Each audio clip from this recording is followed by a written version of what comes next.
কি ফ্রিজিয়ান জাতের গাভী। বুঝতে কারো সমস্যা আছে? তাহলে ফ্রিজিয়ান জাতের গাভীর বৈশিষ্ট্য কি, যে কিভাবে চিনবো? দেখেন তাহলে চুট নাই, হাম্প নাই, গলকম্বল নাই, তাই না, পাতলা, নাভি নাই, মাথাটাও ছোট। এটা হলো একটা ফ্রিজিয়ান জাতের গাভী। আচ্ছা নেক্সট, এই গাভীটা দেখেন তো, এটা কি হাম্প আছে না, চুট আছে, গলকম্বলটা ঝোলানো বড়, তাই না, ওটা ধর্ম পাতলা, গলার সাথে লাগানো, এটাই নাভি আছে না, নাভি আছে। তার মানে এটা হলো শাহিওয়াল জাতের গাভী। ঠিক আছে? তাহলে আমাদের দেশে কিন্তু সরকারিভাবে এই দুইটা জাতের গাভী কিন্তু আছে, একটা হলো শাহিওয়াল আর একটা হলো ফ্রিজিয়ান। আর যত যেগুলো আছে সবই কিন্তু আমাদের শঙ্কর। শঙ্কর তো বুঝেন, মানে দুয়াশলা, মানে হয় শাহিওয়াল ফ্রিজিয়ান অথবা নাহলে ফ্রিজিয়ান লোকাল। নেক্সট, এই যে দেখেন এখানে একটা গাভী, আমরা ওই যে রেকর্ড অনুযায়ী আমরা যেটা পাইছি, এখানে লোকাল আছে 37%, শাহিওয়াল আছে 12%, ফ্রিজিয়ান আছে 50%, কিন্তু এটা দেখা যায় মাত্র 12 লিটার দুধ দেয়। তার মানে হয় রেকর্ডিংয়ে বা অন্য কোনো তার পূর্বপুরুষের রেকর্ডের মধ্যে কোনো সমস্যা আছে, নাইলে তো এটা তো কমপক্ষে যে পার্সেন্টেজ 15 থেকে 18 লিটার দুধ দেওয়ার কথা। নেক্সট, এটা একটা সার, এই যেমন 87%-এর একটা সারের ছবি দেখানো আছে, মায়ের দুধ ছিল এটা 30 লিটার। নেক্সট, আচ্ছা পরে যাও তো, আর ঠিক আছে। তো এইখানে আমরা যেটা দেখানোর চেষ্টা করছি যে, কাজেই আমি যদি শাহিওয়াল এবং ফ্রিজিয়ান জাতের বৈশিষ্ট্যগুলো যদি জানি, তাহলে তার বাহ্যিক বৈশিষ্ট্য অনুযায়ী এবং দুধ উৎপাদনের ভিত্তি করে আমরা আমাদের জাত নির্ণয়ন করতে পারবো না? পারবেন কি না? হ্যাঁ বলেন। আচ্ছা, জার্সিটা এখন এক্সপেরিমেন্টাল পর্যায়ে আছে। এটা 80-র দশকে বা তারও আগে এটা কিন্তু আমাদের কৃত্রিম প্রজননের একটা ছিল যে জার্সি। এই জার্সি বীজটা, সিমেন্টটা সরকার এটা এখন একটু এটা কিন্তু প্রজনন নীতিমালার মধ্যে কিন্তু এখন নাই। হ্যাঁ, প্রজনন নীতিমালার মধ্যে এটা নাই, কিন্তু এটা তখন এটা 80 বা ইয়ার দশকে যখন জার্মানরা এই দেশে ছিল, তখন তারা এর উপরে বিভিন্ন তথ্যপত্র দিয়ে তারা দেখাইতে চাইছে যে এই গাভীগুলার আমাদের দেশে ওই যে বিশেষ করে ডিস্টোকিয়া, বাচ্চা ডেলিভারির সময় বেশি সমস্যা হয়, তারপরে সাইজে ছোট হয়, তো ইত্যাদি কিছু কারণ দেখায় এটা কিন্তু স্টপ রাখা হয়েছে। বর্তমানে এই জার্সিটা আবার এক্সপেরিমেন্টাল বেসিসে চলতেছে। এটা বিশেষ করে মিল্ক বিটা এলাকায় এই সিমেন্টগুলো দেওয়া হচ্ছে, এবং সরকারও এটার সামনে যে আগামীতে প্রজনন নীতিমালা যখন রিভাইজ হবে, হয়তো এটা ইন্ট্রোডিউস করার মতো চিন্তা ভাবনা আছে আর কি। আপাতত এই শাহিওয়াল ফ্রিজিয়ান এই দুইটা ব্রিডই আমাদের ইয়েতে আছে। হ্যাঁ বলেন।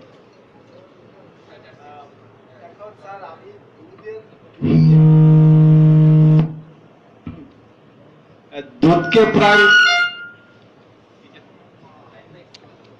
প্রায়োরিটি না দিয়ে যদি শুধু ব্রিডিং করার জন্য, অর্থাৎ এখান থেকে প্রতি বছর বছর একটা করে বাছুর পাবো এবং সেটাকে ফ্যাটেনিং করবো, সেই রকম যদি কোনো পদক্ষেপ নিতে চায়, তাহলে কি ব্রিডের গাভী কেনা উচিত এবং কি পদ্ধতিতে এটাকে ব্রিডিং করা উচিত? সেটা কি সার দিয়ে নাকি এআই দিয়ে করা যাবে?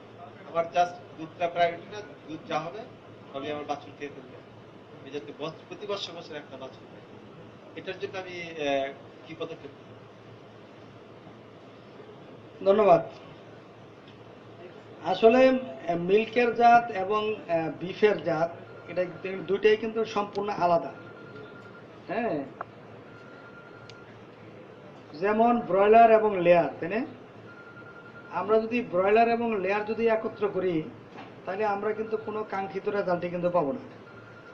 ব্রয়লার ব্রয়লারই, লেয়ার লেয়ারই, দুইটা দুই জিনিস বা উভয় কিন্তু এটা বোঝানোর চেষ্টা করছে আর কি। যে এখন কথা হলো যে আপনার প্রশ্ন হলো যে আমরা বছরের জন্য একটা বাচ্চা পাই, কিন্তু গাভীগুলা কিন্তু সব গাভী না, কিন্তু বেশিরভাগ গাভী যদি তার পালন ব্যবস্থাপনা, তার সব কিছু যদি তার নিউট্রিশন লেভেল যদি ঠিক থাকে তাহলে কিন্তু গাভী বছরে একটা বাচ্চা দিতে পারে। এই ক্ষেত্রে হয়তো সব গাভী দিতে পারে না, কোনো কোনো দেখা যায় যে 12 মাস লাগে, কোনোটা হয়তো 14 মাস লাগে, কোনোটা হয়তো আরো বেশি লাগে। কিন্তু আমরা যদি যদি আমরা বছরে একটা বাচ্চা চাই, তার 9 মাস 10 দিন তো বাচ্চা পেটে থেকে, তাই না? 9 মাস, তার মানে এটা কি 3 মাসের মধ্যে একে কিন্তু কনসিভ করতে হবে। তার মানে বাচ্চা দেওয়ার 62 বা 63 দিনের যেটা হিটে আসে সেখানে আমরা কৃত্রিম প্রজনন করাবো। যদি এখানে ফেল হয় তাহলে অন্তত 84 দিনের যেটা হয় সেটাতে কিন্তু তার কনসিভ করতে হবে, তাইলেই আমরা কিন্তু বছরে একটা বাচ্চা পেতে পারি। তবে আমাদের যেটা কৃত্রিম প্রজননী বলে, এটা হলো স্ট্যান্ডার্ড হলো যে কনসেপশন রেট হলো 50%। কনসেপশন রেট 100টা গাভী যদি প্রজনন করাই তাহলে আমার 50টা গাভী কনসিভ করবে প্রথমবারে, এবং বাকি 50টার মধ্যে হয়তো ওখানেও কিছু ফেল করবে দ্বিতীয় ইয়েতে, আবার কিছু যে তৃতীয়তে এটা কনসিভ করবে। এবং যার জন্য সারা ওয়ার্ল্ডে ইয়ে হলো যে 50% হলো স্ট্যান্ডার্ড। আর আমরা যদি নিয়ন্ত্রণ প্রজনন করতে পারি, এটা দেখে যে এটা কোনটা কনসিভ করবে কোনটা কনসিভ করবে না, ওই ধরনের যদি এক্সপেক্টেশন ইয়ে যদি করতে পারি তাহলে দেখা যাবে যে হয়তো কনসেপশন রেট এখানে 60% বা তার উপরে হইতে পারে। এখন আপনি যত বেশি মানে বিদেশি ব্লাডে যাবেন, ফ্রিজিয়ান পার্সেন্টেজ যত বেশি বাড়াবেন, তখন কিন্তু কনসেপশন রেট কমবে, এবং তখন কিন্তু সে আর বছরে একটা বাচ্চা দিবে না। দেখা যাবে যে 15 মাস 17 মাস বা এরকম কিন্তু চলে যাবে। সেই ক্ষেত্রে কারণ আবহাওয়া কিন্তু এখানে একটা বড় জিনিস, বড় ফ্যাক্টর। আমাদের দেশের যে আবহাওয়া, সেই আবহাওয়ায় আমি আগেই বলছি যে এখানে 75 পর্যন্ত যাওয়া উচিত না। কাজেই আমরা যদি 50 বা 62 এর মধ্যে যদি থাকি, আমাদের যদি দেশীয় ব্লাডটা যদি এখানে যদি আমরা থাকে, দেশীয় ব্লাডের মধ্যে মানে আরেকটা বিষয় হলো যে আমাদের যে শাহিওয়াল ব্লাডটা, আমরা যেহেতু মিট এবং মিল্ক, শাহিওয়াল হইলো দুধ এবং মাংস দুইটার জন্যই কিন্তু কিন্তু এরা দেখা যায় যে ম্যাক্সিমাম 8-10 লিটারের বেশি দুধ দিবে না। হ্যাঁ, আবার দেখা যায় যে তার বডি কন্ডিশন এবং বডি ওজন কিন্তু 300-400 কেজি 500 কেজি পর্যন্ত হয় সংকরায়নে। তো সেই ক্ষেত্রে আমরা যদি আমাদের দেখবেন যে দেশীয় যে গরুগুলো আছে এটার মধ্যে কিন্তু অলরেডি কিছু কিছু শাহিওয়াল, কিছু কিছু সিন্ধি, এটা কিন্তু মিক্স আপ কিন্তু হয়ে গেছে। কিন্তু এই যদি শাহিওয়াল ব্লাডটা যদি আমরা দেশীয় গরুকে যদি প্রাথমিক পর্যায়ে যদি কিছু থাকে, তাদের যদি বডি ওয়েট আপনার 250 কেজি 200 কেজি বা 300 কেজি যদি হয়, এখানে যদি আমরা ফ্রিজিয়ান ব্লাডটা যদি আমরা 50% যদি নিয়ে আসি, সেই ক্ষেত্রে দেখা যাবে এটা দুধের জন্য 15 থেকে 18 লিটার দুধ আসবে, এবং মাংসের জন্য দেখা যাবে যে যদি সে এটা 4 বছর হয়, সেটা দেখবেন 500 থেকে 800 কেজি পর্যন্ত হবে। 50% সার আপনারা যদি সাভারে যদি গিয়ে থাকেন, 50% ফ্রিজিয়ান সার যাদের বডি ওয়েট দেখা গেছে এখানে 800-900 কেজি পর্যন্ত আছে, এবং আমরা বিভিন্ন জায়গায় আমরা দেখছি যে 500 থেকে 700 কেজি 800 কেজি 50% ফ্রিজিয়ান সার কিন্তু হচ্ছে। কাজেই ফ্রিজিয়ান যাত্রা হলো মিল্ক এবং মিট দুইটার জন্যই কিন্তু চ্যাম্পিয়ন। আপনার যদি ফিমেল বাচ্চা হয়, একটা 50% ফিমেল বাচ্চা দেখবেন যে 10 থেকে 15 লিটার বা তার অধিক দুধ দিবে, এবং সে যদি 4 বছর হয়, ঠিক তাকে যদি ওইভাবে মেনটেন করেন, সেও দেখা যাবে যে 2 বা 2.5 বছরে 500 থেকে 700 কেজি ওজন হবে। আর আমি যদি ইয়েতে যাই, ব্রাহ্মাতে যাই, কারণ ব্রাহ্মা আমাদের দেশে কিন্তু দেশি, আমাদের যেটা নীতিমালা আছে যে সরকার প্রথম 40টা উপজেলায়, তারপরে বোধহয় 80টা উপজেলায়, 2টা বা 3টা ইউনিয়নে 130 জন খামারি, যারা একেবারে লোকাল গরু বলে, দেশি গরু। এই গরুগুলোর মধ্যে যেটা হয়তো 2 লিটার 2.5 লিটার দুধ দেয়, এইরকম গাভীগুলোকে কিন্তু ব্রাহ্মার সিমেন্ট দিয়ে প্রজনন করানো হচ্ছে। একটা ব্রাহ্মার ষাঁড়ের ওজন ধরুন 1200 কেজি, আর আমার একটা দেশি গাভীর ওজন কত, 150 কেজি, 200 কেজি, বা যেটা একটু বেশি নয় 250 কেজি, তাই না? তাইলে আমি যদি 1200 কেজি বা 1000 কেজির একটা ব্রাহ্মা ষাঁড়ের যদি সিমেন্ট আমার এই 150 বা 200 কেজি গাভীতে যদি দেই, তাহলে এটার যদি ষাঁড় বাছুর হয় তার ওজন কত হবে? 50%-এর বেশি না, তাই না? 500 থেকে 600 বা 700, বেশি তো হবে 500 থেকে ম্যাক্সিমাম 700, যদি এটা 2.5 বছর 2 বছর পারে। কিন্তু এই ওজন তো আমি কিন্তু ফ্রিজিয়ান ষাঁড়ের থেকে কিন্তু পাচ্ছি। পাশাপাশি যে ফিমেল বাচ্চাটা পেলাম ব্রাহ্মাতে, সেটার ওজন কিন্তু 500-700 কেজি হবে না, সেটার ওজন দেখবেন এটা 300-400 কেজি আর বেশি কিন্তু আসবে না। তার মানে সেটার কিন্তু দুধ উৎপাদন, ওই যে বাবু ভাই কিন্তু বলছে যে ব্রাহ্মাগুলো দুধ উৎপাদন 3 মাসের বেশি কিন্তু সে দুধ দিবে না। বাচ্চাকে লালন পালন করার জন্য যতটুকু দুধ দরকার তাকে ওই জায়গায়ই ফিক্স করা হয়েছে, এবং এই দুধ শুধু ওই বাচ্চাটাকে পালানোর জন্য। তো কাজেই আমি মনে করি যে ফ্রিজিয়ানি মিল্ক এবং মিটের জন্য আমাদের যে কন্টেস্ট, এটার জন্য কিন্তু এটাই ফিজিবল। আর ব্রাহ্মা আমরা করতে পারবো, কিন্তু এটা কিন্তু একটু সেপারেট লাইন। এটা যেখানে কোনো মিল্কিং জোন নাই, দুধের গাভীতে কিন্তু এটা যদি দেয় তাহলে দুধের লাইনটা কিন্তু নষ্ট হয়ে যাবে। তো কাজেই এটাকে যেমন ব্রয়লারের জায়গায় ব্রয়লারই পালন করে, লেয়ারের জায়গায় লেয়ারই পালন করে, এইভাবে ডেইরি মিল্কের জন্য মিল্কিং গাভী এবং বিফের জন্য বিফেরই জোন করে এটা করতে হবে। আদারওয়াইজ দুটাকে যদি আমরা মিশাই ফেলি, তাহলে কিন্তু ভবিষ্যতে একটা হটস্পট একটা অবস্থা, কিন্তু বিশৃঙ্খল একটা অবস্থা তৈরি হয়ে যাবে। কাজে এগুলা রেকর্ডিং রেখে এই কাজগুলো কিন্তু করতে হবে। এবং এই মুহূর্তে আমি মনে করি যে আমরা যদি ওইভাবে কনফাইন্ড না করে, রেকর্ডিং না করে যদি না করি, আমাদের সমস্যাই হবে। কাজেই আমরা যারা যৌথ করতেছি, যে আমরা আপনাদের অনেকেই মিট এবং মিল্ক দুইটাই পাশাপাশি করেন, সেক্ষেত্রে আমি মনে করি যে ফ্রিজিয়ানই আপনাদের জন্য বেস্ট।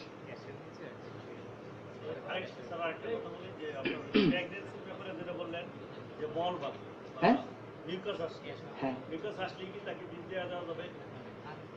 হ্যাঁ, মিউকাসের সাথে যদি আপনি আরো কিন্তু কিছু লক্ষণ বলছি, যে মিউকাস শুধু আসলেই হবে না, কিছু কিছু গরুর নর্মালি কিন্তু মিউকাস আসে, প্রেগনেন্ট গাভীরও কিন্তু মিউকাস আসে, আসে না? আসে। হ্যাঁ, কিন্তু প্রেগনেন্ট অ্যানিমেলের যে মিউকাসটা আসে এটা একটু গাঢ়, একটু মোটা টাইপের। আর যেটা হিটের যেটা মিউকাস, এটা একটু একটু হলো একটু হালকা পাতলা, একটু লাসা টাইপের, হ্যাঁ, পাতলা, এবং এটা ক্লিয়ার ইয়াটি এরকম।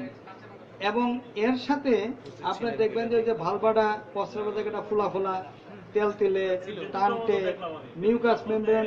হ্যাঁ, দেখলাম আমার একটা গাবি, হুম, যে আপনার গাবিটার বাছুরটার বয়স হচ্ছে 2 বছর, 2 বছর 2 মাস বা 3 মাস। ওর যে ইয়াটা দেখলাম পাতলা না, বেশ মোটা, অথচ সে গর্ভবতী না। না এটা এক্ষেত্রে কি তার সমস্যার জন্য এটা হয়েছে না আদার কিছু?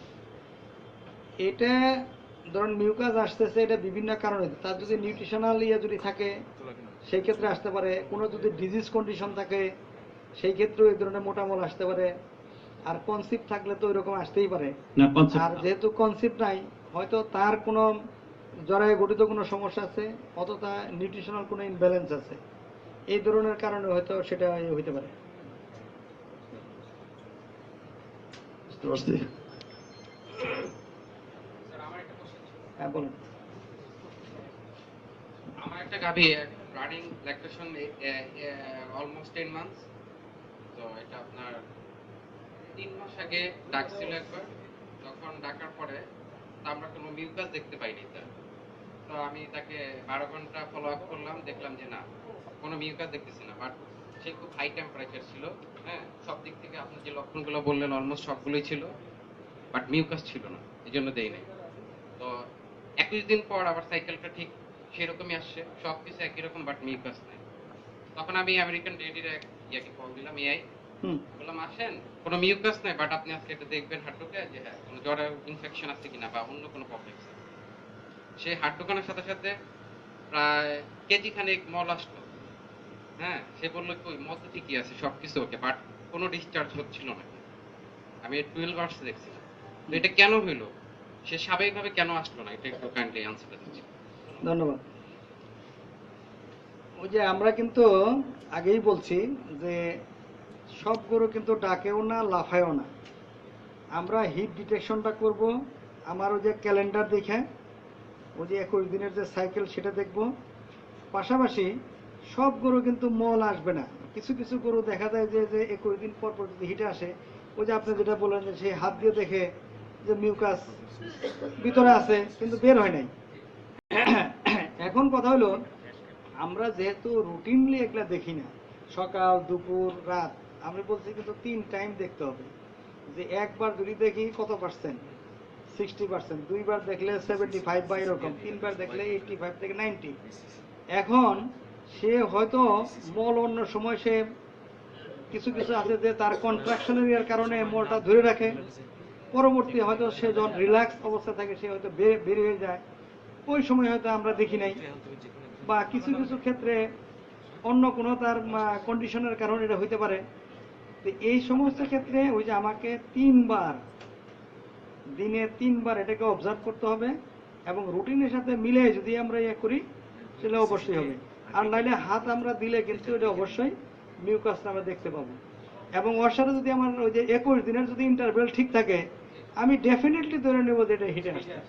এখন কথা হলো যে হিটে খালি আসলেই হবে না, আরেকটা বিষয় হলো যে কনসেপশনের ফেলিওরের 1 নাম্বার কারণ হলো সঠিক সময়ে প্রজনন না করানো। একটা গরু 21 দিন পর পরে হিটে আসলো, হিট সময়টা সাধারণত থাকে 24 ঘন্টা, কম বেশি হইতে পারে, কিন্তু কমনলি হলো 24 ঘন্টা। আর আমরা কমনলি বীজ দিতে বলি 12 থেকে 18 ঘন্টার মধ্যে, জেনারেল নিয়ম। কিন্তু সব গরুতে কিন্তু এই জেনারেল ইয়েটা ব্যতিক্রম কিন্তু আছে সব জায়গায়। কোনোটা দেখা যায় না 18 ঘন্টার মধ্যে প্রজনন করলে কনসেপ্ট করানো, এটাকে যায় 24 ঘন্টার ওদিকে যায় করাইতে হয়, বা কোনোটার আগে করতে হয়, এটা কিছু ব্যতিক্রম আছে। এগুলো আপনাদের রেকর্ডিং এ থাকতে হবে আর কি, হ্যাঁ, নলেজে থাকতে হবে। তো এখন এই যে প্রপার টাইম অ্যান্ড প্রপার টাইমটা, আপনি হয়তো সকালে ঘুমের থেকে উঠে দেখলেন যে গরু মিউকাস আসছে, তখন থেকে আপনারা হিটটাকে গণনা করলেন 12 ঘন্টা বা 18 ঘন্টা, কিন্তু প্রকৃতপক্ষে দেখা গেল যে সে আগের দিনই হিটে আসছে, আপনি দেখেন নাই, তাহলে আপনার একটু উল্টাপাল্টা হয়ে গেল না, 6 ঘন্টা বা 12 ঘন্টা। সেই ক্ষেত্রে দেখা যায় যে বীজ দিতে গেলে অনেক সময় কনসেপশন ফেলিউরটা বেশি হয়।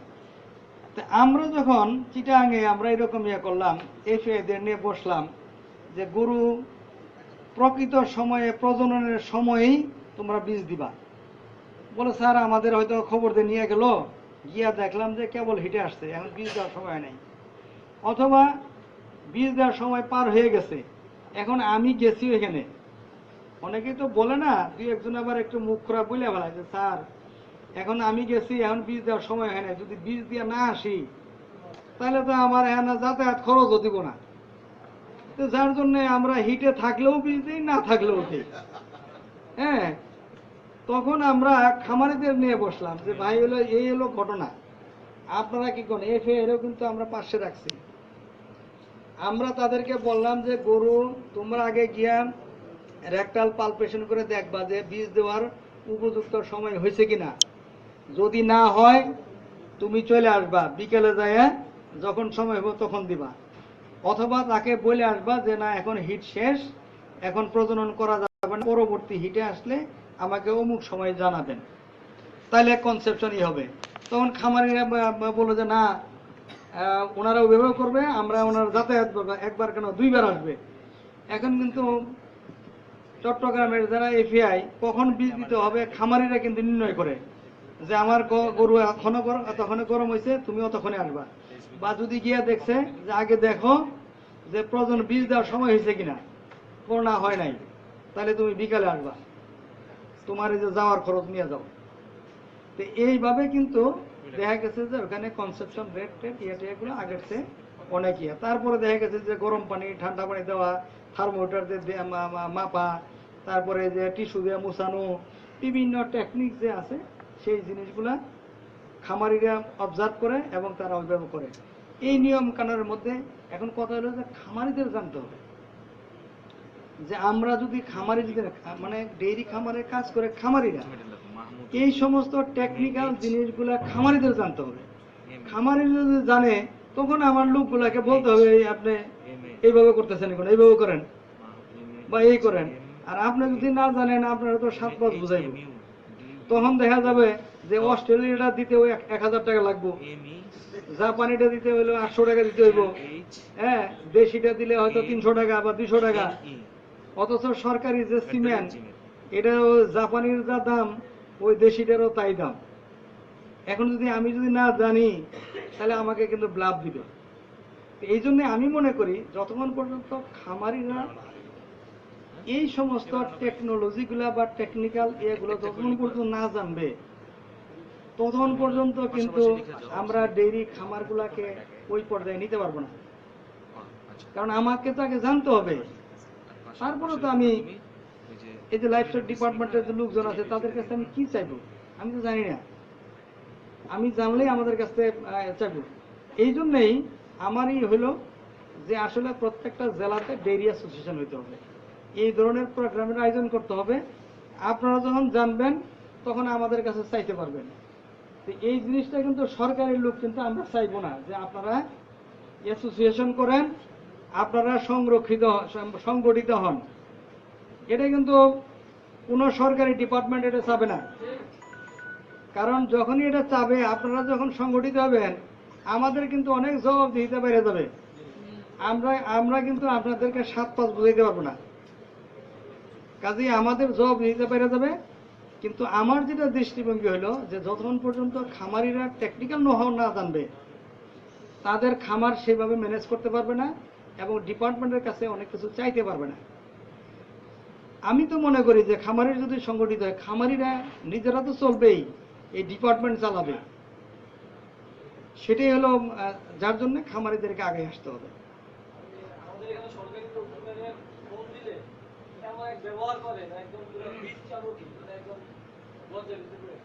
না না, এটা এই সমস্যা আমার চিটাঙ্গেও ছিল, কক্সবাজারে ছিল, দক্ষিণ চট্টগ্রামে ছিল, সবই ছিল।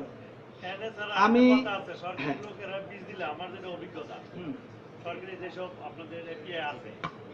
হ্যাঁ 50% কেন 25% হয় না, বরং বাইরের যারা আছে ব্র্যাক বা আদার যারা আছে ওদেরকে যদি কন্ট্যাক্ট দেওয়া হয় যে দেখা যায় একবার পিছলে একবারই ঠিক আছে, পরবর্তী 2বার ইউজ করা লাগে। আর সরকার এটা 5বারও দেয়, তার কোনো জবাব দিতেও নাই, তার বীজ ওই রকমই। এইটার থেকে আমরা পরিত্রাণ পাওয়ার উপায়টা কি? এটার থেকে পরিত্রাণ পাওয়ার জন্য যে আপনারা একত্রিত হবেন, আপনারা টেকনিক্যাল নো-হাউগুলো জানবেন, তাদের কাছ থেকে কাজ আদায় করবেন। এই চিত্র 10 বছর বা 5 বছর আগে চট্টগ্রামেও ছিল, তাদের কমপ্লেন এগুলো একেবারে এরকম কেন আরো কঠিন কঠিন কমপ্লেন ছিল। তারা যখন সংগঠিত হয়েছে আমার তো মনে হয় না যে চট্টগ্রামে যে বাবু ভাই এখানে আছে কোনো ব্র্যাক বা অন্য কোনো এনজিও সংস্থার সিমেন্ট তারা ব্যবহার করে কিনা আমার জানা নাই। একেবারে হয়তো রিমোট ছাড়া কেউ আসলে করে না। কারণ সরকারের বাংলাদেশ সরকারের যে সাভার ডেইরি ফার্ম একটা বোল তৈরি করতে এখানে অনেক সময় এবং অনেক পয়সা এখানে খরচ করতে হয়, যেটা অন্যান্য সংস্থা আসলে এত কিছু করে আসলে করা সম্ভব না। আর সরকার বীজ দিতেছে সেটা কিন্তু সিমেন্ট তৈরি করতেছে এটা ভর্তুকি দিয়ে। এখন কথা হলো যে আমার যে লোকগুলা যারা এফিআই বা আছে অনেক জায়গায় আমরা কিন্তু তাদেরকেও কিন্তু কিন্তু প্রশিক্ষণের আমরা খুব একটা ইয়া করিনি, তাদেরও কিন্তু প্রশিক্ষণের অভাব আছে। আপনারা যদি সংগঠিত হন, এরাও দেখবেন যে প্রশিক্ষণ পাবে, এদেরকেও কিছু জানতে হবে এবং এরাও কিন্তু আপগ্রেডেড হবে। এখন তো তারা সরকারি বেতন পায়, আপনার এখান থেকে গেলে পয়সা পায়, এত তো দায়িত্ব এরা নেওয়ার কোনো ইয়ে মনে করে না। কিন্তু আপনারা যখন হবেন তখন কিন্তু তারা বাধ্য। এই বিষয়ে যদি আমি বাবু ভাইকে বলি, বাবু ভাই কিন্তু এটার উত্তর দিতে পারবে যে ওনার অ্যাসোসিয়েশনের কোনো সদস্য কোনো ইয়ার ব্যবহার করে কিনা। এই ক্ষেত্রে আমরা কি করতে পারি যে একটা লোককে আমি যেমন বললাম যে আমি আমার উপজেলার যিনি হেড, আমি ওনাকে বললাম যে স্যার আমার একটা গরু হিটে আসছে, আমি বীজ দিব, ঠিক আছে। উনি একজনের নাম্বার দিয়ে দেন, আমি তাকে ফোন দিলাম যে ভাই এরকম এরকম আমি 75% বা 50% বীজ দিব, সরকারি বীজ সাবান। উনি একটা রেট বলে যে 400 টাকা, আর আমি 100% দিব। তাহলে আপনি ওই কোম্পানিটা নেন, ওই কোম্পানির বীজও আমার কাছে আছে। আমি চাচ্ছিলাম সাভারের বীজটা, বাট উনাকে যখনই সাভারের কথা বাদ দিয়ে অন্য কোনো জায়গায় উনি তখন খুব মানে আগ্রহী হয় যে হ্যাঁ আমি এই বীজটা দিতে চাচ্ছি, আপনি এই বীজটা এই 100% দিতে পারবেন এত টাকা। তা আমি সাভারের বীজটাই আছে, ওনার থেকে চাচ্ছি এটা কিভাবে পাবো, বা ওনাকে এই ব্যাপারে আমি কিভাবে জবাবদিহিতার মধ্যে রাখতে পারবো। এই জবাবদিহিতার মধ্যে কিন্তু যেটা বলছি যে আপনাদের অ্যাসোসিয়েশন ভুক্ত হবে, সংগঠিত যাবে। এখন কথা হলো ওই যে আমি প্রথমে একটা বলছি যে আপনি এককভাবে যতই ভোকাল হন না কেন, আপনি যদি আপনার এই কথা আমার উপজেলা লাইভস্টক অফিসার পর্যন্ত পৌঁছবে না বা কি ইয়ে করবে না, এই ফেয়ারে তো আপনার 7 পাঁচ যাবে। আপনার যদি প্রত্যেকটা জেলা বা ইয়েতে যদি ছোট্ট করে যদি 15-20 জনের যদি একটা সংগঠন থাকে, আপনার কথা আমার উপজেলা লাইভস্টক অফিসার শুনবে, এডিএপি শুনবে, আরো উপর লেভেলও শুনবে। কথাটা বুঝছেন? এখন আমরা যেমন চট্টগ্রামে ওনারা ইয়া দেয় যে আমার এই 100% এতগুলা, 75% অমুক পার্সেন্ট এসিল এত। আমি এডিএপি ছিলাম চট্টগ্রামে 6 বছর, আমি প্রত্যেকটা সিমেন্ট আমি ওইভাবে ইন্ডিয়ান দিয়ে আমি এখানে নিয়ে আসতাম, যে যেটা যেভাবে ইয়া করে এদেরকে ওইভাবে ইনস্ট্রাকশন দেওয়া আছে যে যেখানে যে সিমেন্ট দরকার একজন 100% চাইলে ওখানে 100% দেওয়া যাবে না।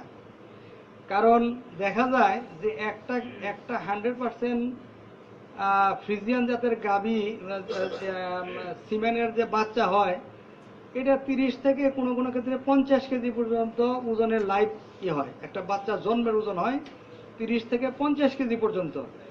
30 কেজি যদি হয় তার দুধ কত লাগে বলেন তো?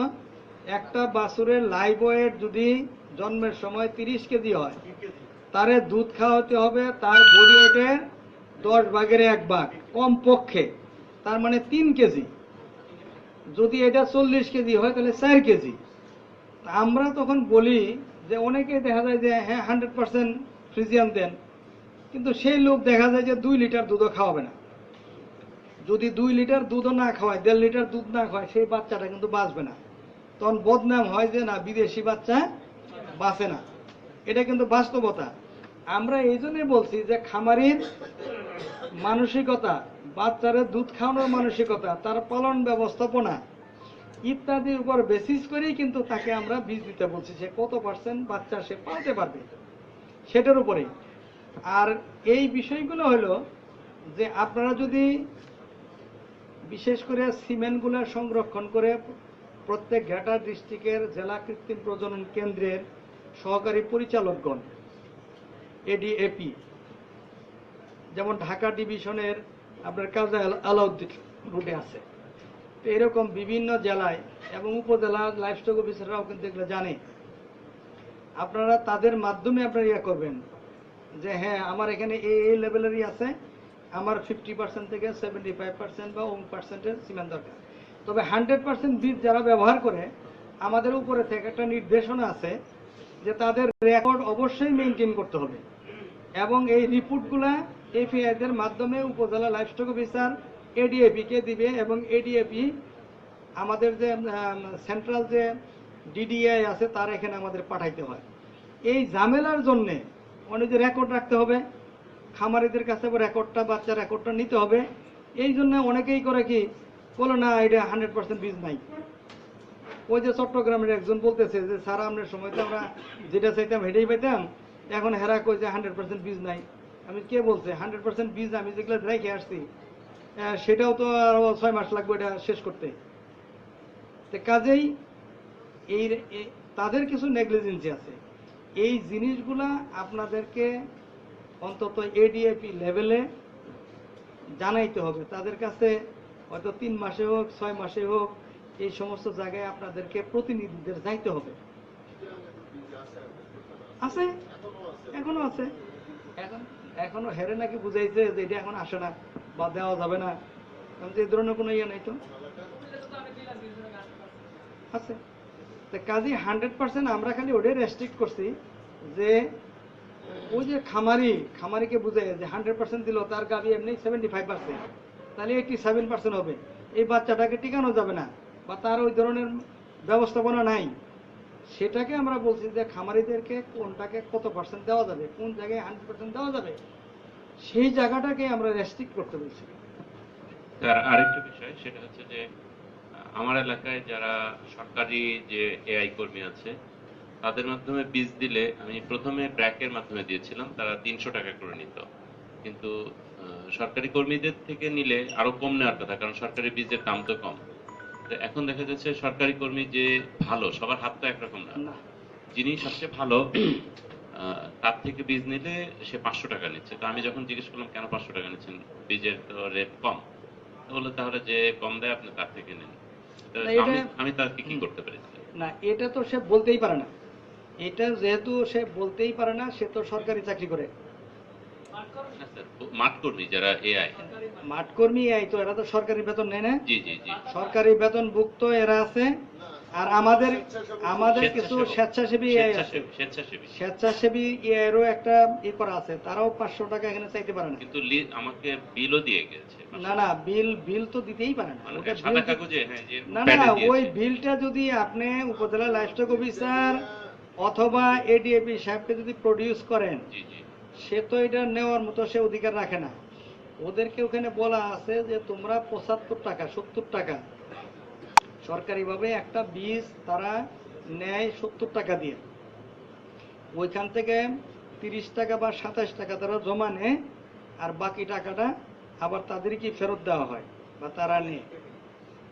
এবং তাদের যেহেতু আমরা সরকারিভাবে কোনো বেতন দিই না, এটার উপরেই তাদের নির্ভর, তাদের যাতায়াত খরচ সহ আমরা তাদেরকে হয়তো অ্যালাউ করি যে তোমার যদি 3 থেকে বা 4 কিলোমিটারের জন্য হয় তোমরা এটা 200 টাকা নিবা, যদি বেশি হয় হয়তো 300 টাকা। আমার তো মনে হয় না যে 500 টাকা সে চাইতে পারে না। এখন আপনারা যেহেতু জানেন না, সেটা আমরা যেমন চিটাং ডেয়ারি অ্যাসোসিয়েশন বা কর্ণফুলী ডেয়ারি অ্যাসোসিয়েশনের সাথে আমরা বসছি, এফআইদের নিয়ে বসছি, যে তারা যেহেতু বিভিন্ন সময়ে যায়, শুধু ইআই না অন্যান্য কাজেও সহযোগিতা করে, খামারিদের কাছের অত্যন্ত কাছের মানুষ, তাদেরকে আমার দরকার, তখন আমরা ওনাদেরকে নিয়ে এবং এফআইদেরকে নিয়ে বসছি যে এই লোকটাকে আপনারা কত দিবেন। ওনারাই ওটা ঠিক করে দিচ্ছে যে হ্যাঁ, যদি কাছে হয় আমরা হয়তো 150 টাকা বা 200 টাকা দিব, যদি দূরে হয় আমরা এই দিব। এটা কোথাও তো এরকম 500 টাকা নেওয়ার মতো চট্টগ্রামে কেউ আছে? ওই যে ডেয়ারি অ্যাসোসিয়েশনের সেক্রেটারি সাহেব আছে। আরে আপনারা, আমি কি বললাম, আমি তো আগেই বললাম যে 1000 টাকা নেয়, এটা হবে না। 2000 টাকা নেবে আপনাদের কাছ থেকে, আপনাদের 7-5 বুঝাবে। আচ্ছা, আমার মনে হয় যে এই প্রশ্ন বা ইয়ে রাখেন আমাদের টেকনিক্যাল ইয়েগুলা। হ্যাঁ স্যার,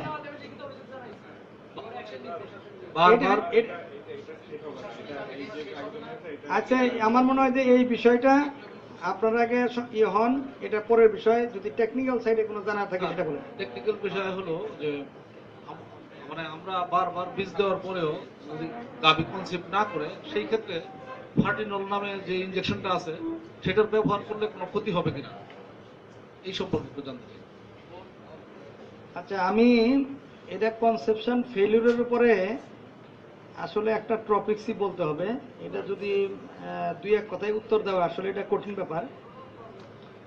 তারপরেও বলবো যে কনসেপশন ফেলিউরের 1 নাম্বার কারণ হলো কিন্তু সময় মতো বীজ না দেওয়া।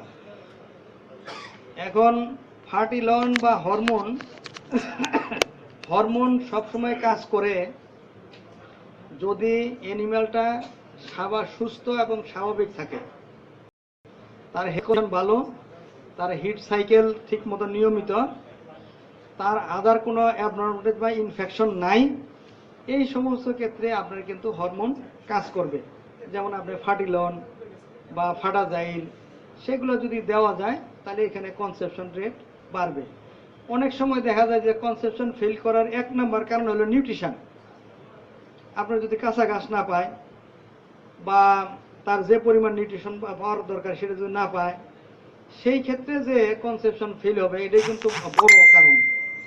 সেই ক্ষেত্রে আপনার যদি তার জরায়ু দেখবেন বা ওভারি এগুলো দুর্বল থাকবে, এই ক্ষেত্রে যদি হরমোন ব্যবহার করেন সেখানে কাঙ্ক্ষিত রেজাল্ট আপনি পাবেন না। তো কাজেই আপনাকে ওই নিউট্রিশনের ইয়াটা আগে অ্যাডজাস্ট করে যদি মনে করেন যে সবকিছু ঠিক আছে, তখন কিন্তু এই ধরনের হরমোন ব্যবহার করলে আপনার কনসেপশন রেটটা বেড়ে যাবে।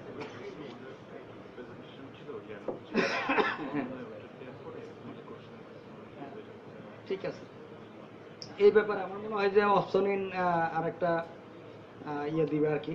আচ্ছা, আর কোনো প্রশ্ন না থাকলে আমার মনে হয় যে আমাদের এই যে ডাক্তার নুরুল আমিন স্যার কিন্তু আমি যদিও 29 বছর যাবৎ প্র্যাকটিস করি, স্যার আমার চেয়ে আরো 3 বছর বেশি এখন পর্যন্ত উনি প্র্যাকটিসের সাথে আছেন এবং ওনার এই ব্যাপারে আরো ব্যাপক অভিজ্ঞতা। আমার মনে হয় যে আমি তাহলে সর্বশেষ আপনারা বলেন, তারপরে আমি নুরুল আমিন স্যার এটা ইয়ে দিব।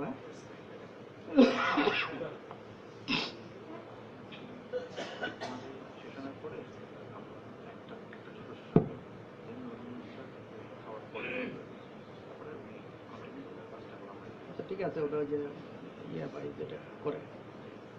জি, আমরা গরু পালনের ক্ষেত্রে যে জিনিসটা সবচেয়ে বেশি আমরা ফলো করতেছি বা আপনিও বলতেছেন যে নিউট্রিশনটা সবচেয়ে গুরুত্বপূর্ণ, যেটা যেভাবে হোক না কেন আমরা সাপ্লিমেন্ট করে দিয়ে হোক অথবা কাঁচা ঘাস দিয়ে হোক আমাদের দিতে হবে।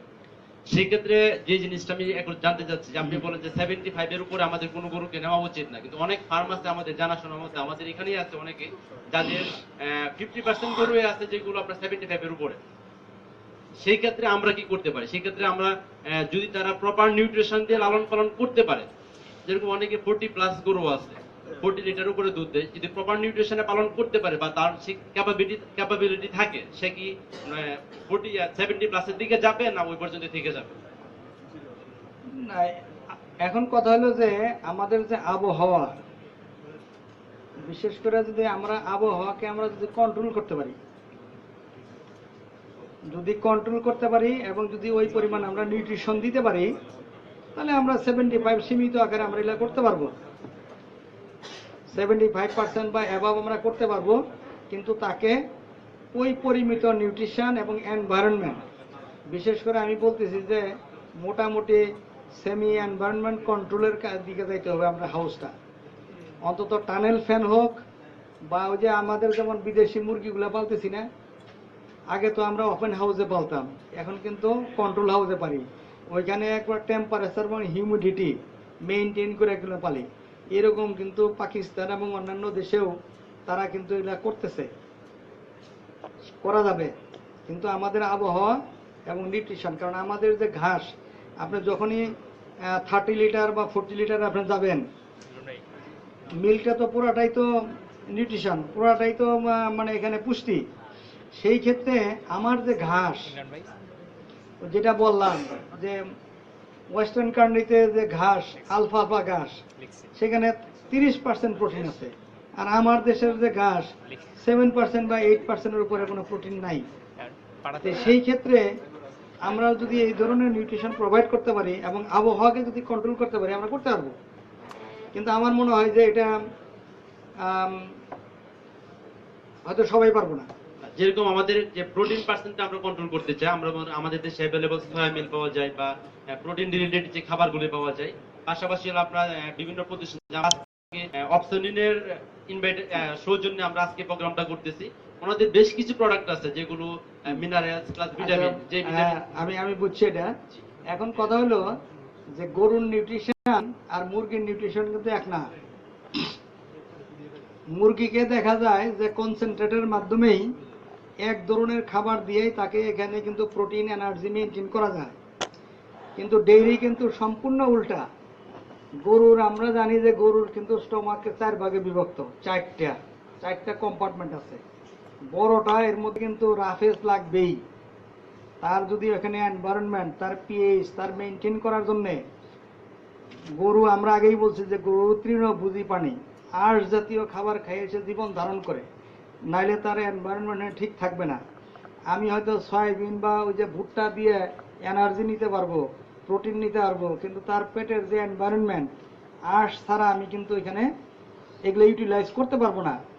আর এখানে নিউট্রিশনের যেটা ব্যাপার হলো যে আমি মাত্র 60% আমি দানাদার খাবার থেকে সাপ্লিমেন্ট করতে পারবো।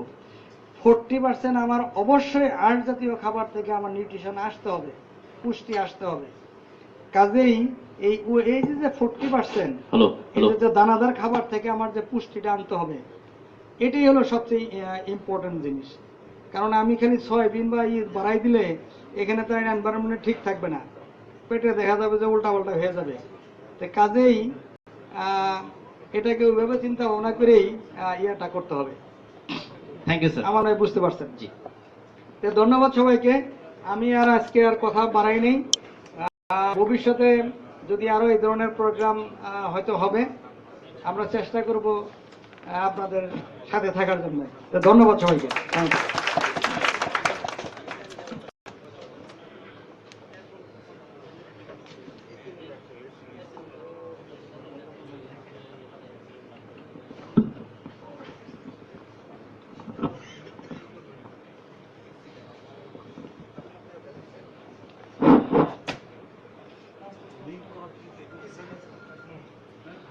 ফরহাদ স্যারের সুন্দর বক্তব্যের জন্য অসংখ্য ধন্যবাদ। ফরহাদ স্যারের কাছে আমারও একটা প্রশ্ন ছিল, আমি সবার শেষে করব। তো এই মুহূর্তে আমরা লাঞ্চে যাওয়ার আগে একটা ছোট্ট সেশন আমরা, আপনারা ফরহাদ স্যারের কাছ থেকে শুনেছেন যে অনেক ধরনের সমস্যা আমরা বা গাভীকে নিয়ে ফেস করি। তো এই সমস্যার সমাধানের লক্ষ্যে আমাদের অপসনিন অ্যাগ্রো আমাদের অনেক ধরনের তাদের মেডিসিন, অনেক ধরনের তাদের প্রোডাক্ট আছে যেগুলো হয়তো আপনারা আমাদের কাজে লাগবে। আর ওনারা আমাদের কর্পোরেট স্পন্সর। তো আমরা অপসনিন থেকে কিছুটা শুনি যে ওনারা আমাদের জন্য কি ধরনের সুযোগ সুবিধা আছেন। আর এরপরে আমরা লাঞ্চের ব্রেকে যাব। ব্রেকে যাওয়ার পরে নুরুল আমিন স্যার অনেকগুলো টপিকস আছে তার, feed management, calf management, very important. Calf management very important একটা টপিকস। আমরা নুরুল আমিন স্যারের কাছ থেকে আরো বিস্তারিত শুনবো। আপনাদের যাদের প্রশ্ন আছে আপনারা আপনাদের কাগজে প্রশ্নগুলো লিখে আমাকে দিন, আমরা স্যারের কাছ থেকে একের পর এক জেনে নেব। ফরহাদ স্যারকেও আমরা ছাড়বো না, রাখবো আজকে আরো কিছুক্ষণ। তো প্রশ্নগুলো রেডি করে রাখেন। তো অপশন প্লিজ আপনারা আসেন। ধন্যবাদ ইমরান ভাই। আজকে এই আলোচনা থেকে একটা জিনিস খুব ক্লিয়ার হলো, আমরা গত 1 বছর যাবত, দ্যাট মিনস 1 বছর না 2 বছর যাবত আমরা বোধহয় 15 সাল পুরাটা এবং 16 সাল, এই 2টা বছর আমরা একটা প্রোগ্রাম করতেছিলাম এআই কর্মীদেরকে নিয়ে। কারণ ফরহাদ স্যার যেটা বললেন এটার সাথে আমরা একমত যে রুট লেভেলে এআই কর্মীদের দক্ষতা নিয়েও অনেক রকম আছে। আমরা অপসনিন অ্যানিমাল হেলথ থেকে বা অপসনিন এগ্রোভেট থেকে চেষ্টা করছিলাম এআই কর্মী ভাইদেরকে কিছু ইনফরমেশন দিয়ে কিভাবে একটু ডেভেলপ করা যায়। সো আমাদের এই প্রোগ্রামের সাথে আজকে ফরহাদ স্যারের পুরো সেশন এত সুন্দরভাবে মিলে গেছে। তো আমরা মনে করলাম যে না, তাহলে এটা একটু আপনাদের সাথে শেয়ার করা উচিত, যে আমরা এইটা নিয়ে এআই কর্মী ভাইদের সাথে যেটা শেয়ার করছি। এবং স্যার যেটা বললেন যে আমাদের যারা ফার্মার্স তাদের নিজেদেরও এই বিষয় সম্বন্ধে জানা উচিত। তো আমরা এই অপশনটা আমার মনে হয় যে আমাদের ছেড়ে দেওয়া উচিত হবে না। আমরা আপনাদের মতন গুণী খামারিদের সামনে এই আমাদের যে প্রোডাক্টটা নিয়ে আমরা একটা আলোচনা করবো, একটু কিনলি শুনেন এবং আপনাদের খুব মজা লাগবে আশা করতেছি। কারণ আমরা এটা প্রেজেন্টেশনটা বানাইছিলাম একটা প্র্যাকটিক্যাল ফর্ম থেকে এবং এক্সপেকটেশন থেকে, এবং আমরা বিভিন্ন জায়গায় অনেক পজিটিভ রিফ্লেকশন পাইছি। সো স্যারের সূত্র ধরেই একটা জিনিস বলছিলাম যে আমাদের যে স্লোগানটা ছিল আমাদের এই প্রেজেন্টেশনের সাথে, সেটা স্যারের কথার সাথে মিলেই গেছে যে সঠিক সময় আসলে হিট, বছরে একটি বছর নিশ্চিত। তো এটা কিভাবে সম্ভব, আমরা যেভাবে প্রেজেন্টেশনটা দিয়েছি যদি কোনো ভুল ত্রুটি থেকে থাকে স্যারকে বলবো যে একটু ধরাই দিতে। আর যদি আপনাদের কোনো সাজেশন থাকে সেটা আমরা আশা করতেছি পরবর্তী আমাদের ইসে আমরা সেটা যোগ করতে পারবো। তবে আমাদের প্রেজেন্টেশনটা একটু মানে একটু মনোযোগ দিয়ে শুনেন, আমরা বেশি সময় নেব না, আমরা জাস্ট 40 মিনিট সময় নেব। ইনশাল্লাহ আমাদের প্রেজেন্টেশনটা 40 মিনিটের মধ্যে শেষ করতে পারবো। Please Sukanta. Thank you sir. আসসালামু আলাইকুম।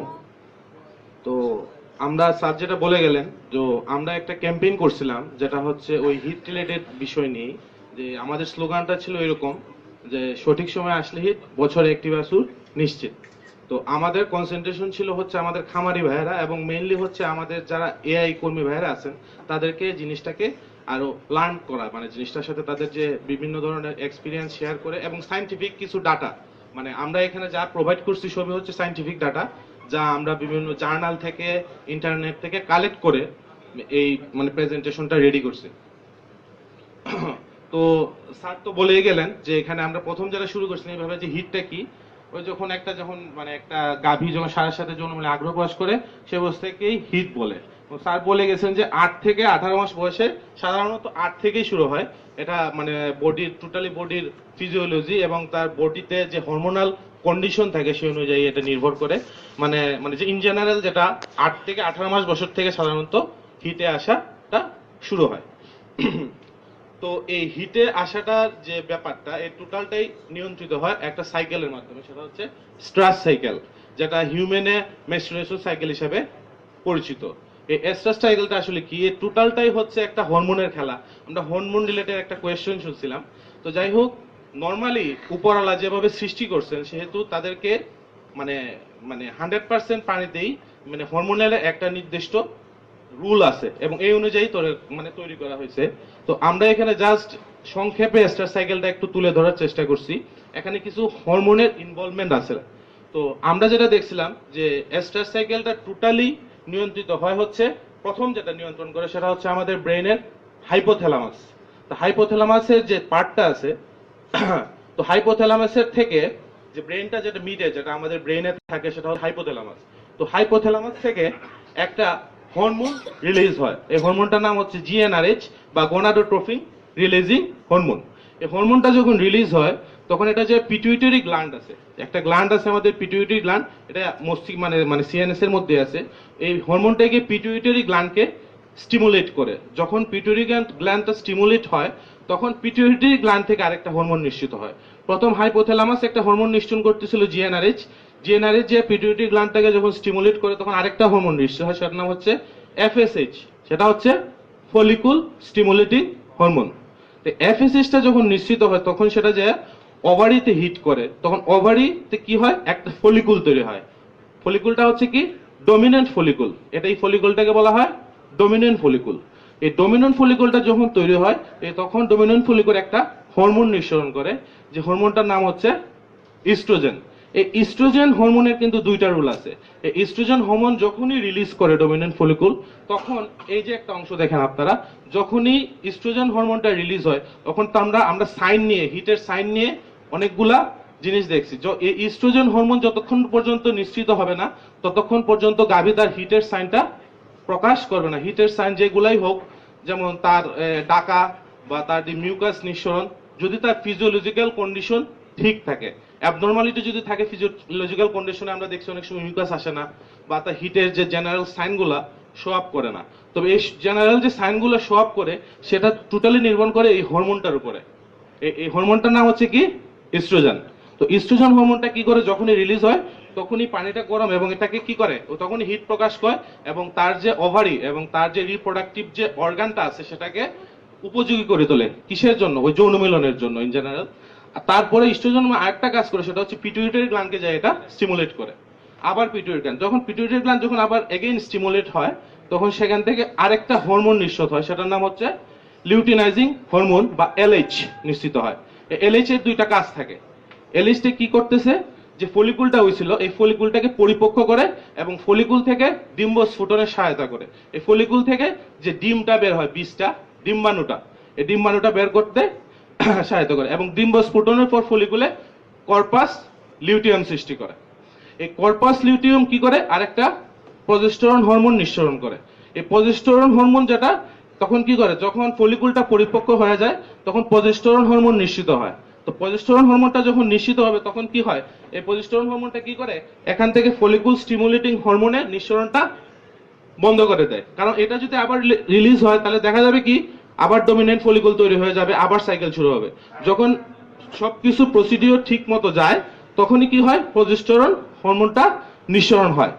তখন কি হয়, এই যে সময় যেটা ফলিকুল স্টিমুলেটিং বন্ধ করে হয় তখনই সাধারণত যখন ডিম্বাণু শুক্রাণুর সাথে মিলনটা ঘটানো হয়, যখন এই অবস্থা